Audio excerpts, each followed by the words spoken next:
Bismillahirrahmanirrahim. Assalamualaikum warahmatullahi wabarakatuh. Perkenalkan, kami dari kelompok Absolut.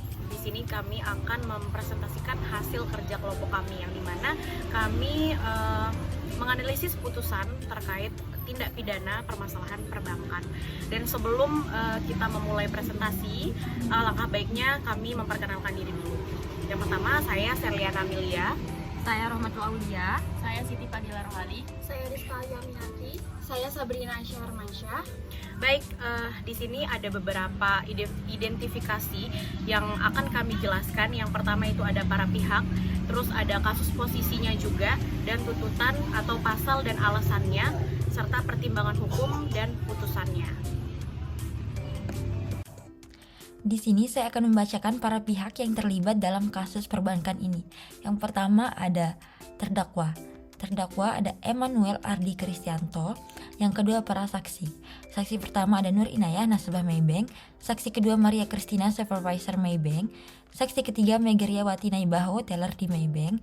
Saksi keempat ada Lukas Christian Leong, Customer Service Office di BCA-TBK Cabang Gajah Mada, Jakarta. Saksi kelima ada Muhammadian, Direktur Kepatuhan PT Maybank. Saksi keenam ada Nur Cahyo Wibowo, Branch Operation. Saksi ketujuh ada Ria Susanti, Customer Service. Saksi kedelapan ada Indah Puspitasari, Customer Service di PT Maybank. Pada persidangan ini juga mendatangkan dua ahli. Yang ahli pertama ada Titinus Biantono S, pemeriksa senior pada Otoritas Jasa Keuangan atau OJK. Saksi ahli kedua ada Dira Sutjaja SHLLM, mendapat surat penugasan dari Kepala PPATK Republik Indonesia. Selanjutnya adalah kasus posisi, yang dimana yang pertama ini adalah bahwa Emmanuel Ardi Kristanto selaku Premier Wealth Manager PT Bank Maybank Indonesia TBK KC Puri Kencana sejak tanggal 20 Juli 2016 sampai dengan tanggal 9 Agustus 2017 bertempat di kantor PT Bank Maybank Indonesia TBK KC Puri Kencana, dahulu bernama Bank Internasional Indonesia atau disingkat dengan BII, yang beralamat di Komplek Rukan Puri Niaga 3, Jalan Puri Kencana, Niaga Blok M8 nomor 1, RT 3 RW 7, Kelurahan Kembanganan Selatan, Kecamatan Kembangan, Jakarta Barat, telah melakukan tindak pidana. Dan bahwa bermula pada tanggal 2 Januari 2016, terdakwa Emmanuel Ardi Kristanto mulai bekerja di PT Bank Maybank Indonesia TBK Kantor Cabang Pembantu Puri Kencana, dahulu bernama Bank Internasional Indonesia, dengan jabatan terdakwa selaku Kepala Cabang Pelaku Bisnis Manajer yang memiliki tugas dalam target penjualan tercapai dan mengawasi jalannya operasional di Maybank Kantor Cabang Pembantu sesuai standar operasional atau SOP yang telah ditentukan oleh PT Bank Maybank Indonesia terkait suatu transaksi dana masuk dan dana keluar pada suatu rekening milik nasabah. Itu terdiri dari transaksi dananya masuk ada dua bentuknya, yaitu melalui transfer dan juga setor tunai yang dilakukan oleh nasabah secara langsung dengan cara nasabah itu datang ke teller Maybank untuk mengisi aplikasi setoran tunai dan membayar uang tunainya.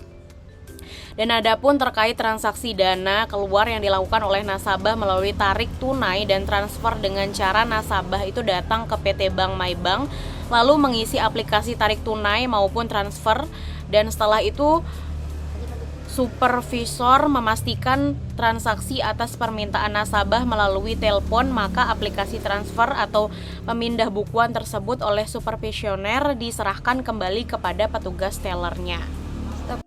Dan bahwa terdakwa sebagai Kepala Cabang Pembantu atau Business Manager ini di PT Bank Maybank Indonesia TBK Maybank menghubungi saksi Nur Inayah, salah satu nasabah yang dikelola oleh terdakwa ketika terdakwa itu masih bekerja di Bank DBS Cabang Bumi Serpong Damai Tangerang. Nah, singkatnya terdakwa itu memberitahu saksi Nur Inayah karena dia sudah pindah ke Maybank Kantor Cabang Pembantu Puri Kencana, Jakarta Barat dengan jabatan sebagai kepala cabang. Dan saat itu terdakwa itu meminta saksi Nur untuk memindahkan dana tabungannya ke Maybank tempat terdakwa ini bekerja dengan alasan untuk mencapai target pemasaran dan agar dana tabungan dari saksi Nur Inayah ini dapat dikelola dengan baik oleh terdakwa di Maybank Kantor Cabang Pembantu Puri Kencana, Jakarta Barat. Dan pada tanggal 4 Februari 2016 itu saksi Nur Inayah menerima permintaan terdakwa tersebut. Nah, singkatnya, saksi Nur Inayah ini telah melakukan beberapa kali transaksi ke PT Bank Maybank sesuai tanggal dalam surat putusan Mahkamah Agung tersebut, dan bahwa benar terdakwa ini telah melakukan transaksi-transaksi tanpa sepengetahuan saksi Nur Inayah dalam kurun waktu sejak tanggal 20 Juli 2016 sampai 9 Agustus 2017, kurang lebih itu 1 tahun lah, baik yang ditandatangani oleh saksi Nur Inayah maupun yang tidak pernah ditandatangani saksi Nur Inayah, dengan perincian sebagaimana didapatkan atau dimuat dalam fakta-fakta hukum di putusan tersebut, bahwa benar juga perbuatan terdakwa ini sebagai kepala cabang MyBank kantor cabang Puri Kencana Jakarta Barat telah melakukan pencatatan tidak benar pada rekening bank MyBank nomor 00130803376 atas nama Nur Inayah dan telah merugikan saksi Nur Inayah sebesar 2.200.000.000 rupiah.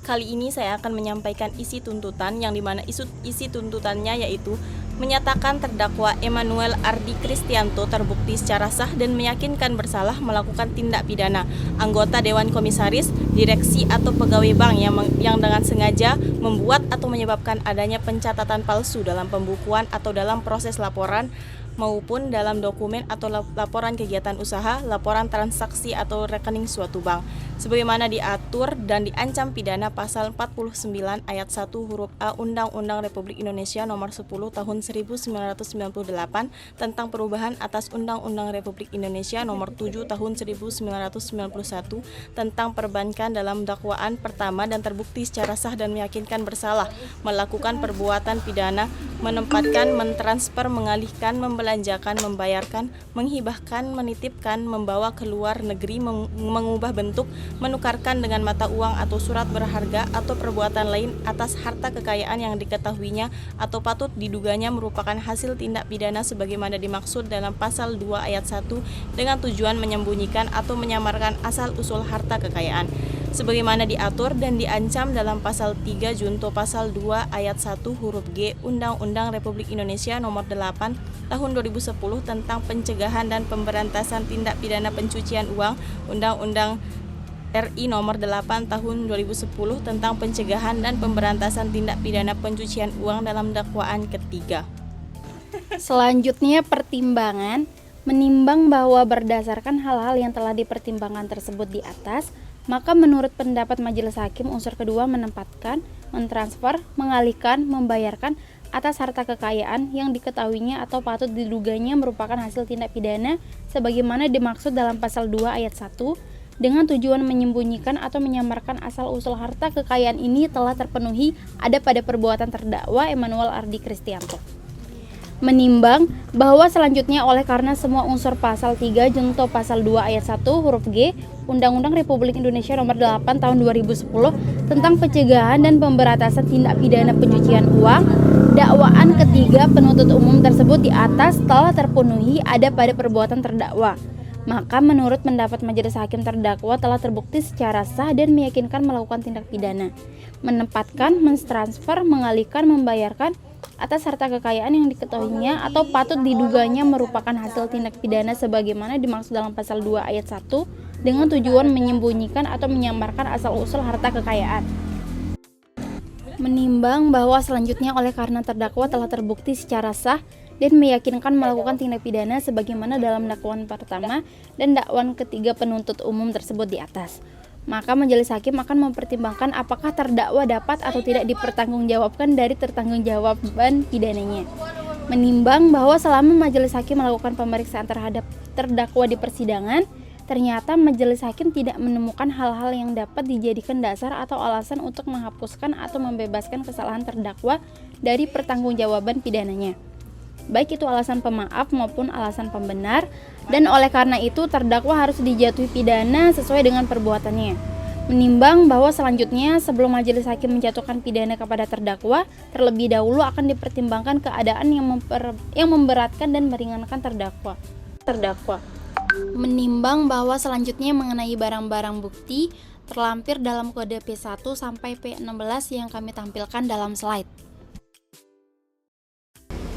Selanjutnya, putusan dalam perkara ini 1. Menyatakan terdakwa Emmanuel Ardi Kristianto terbukti secara sah dan meyakinkan bersalah melakukan tindak pidana membuat adanya pencatatan palsu dalam pembukuan atau dalam proses laporan maupun dalam dokumen atau laporan kegiatan usaha, laporan transaksi atau rekening suatu bank. Dakwaan pertama, penuntut umum dan terbukti secara sah dan meyakinkan bersalah melakukan tindak pidana menempatkan, mentransfer, mengalihkan, membayarkan atas harta kekayaan yang diketahuinya atau patut diduganya merupakan hasil tindak pidana sebagaimana dimaksud dalam pasal 2 ayat 1 dengan tujuan menyembunyikan atau menyamarkan asal-usul harta kekayaan. Dakwaan ketiga, penuntut umum.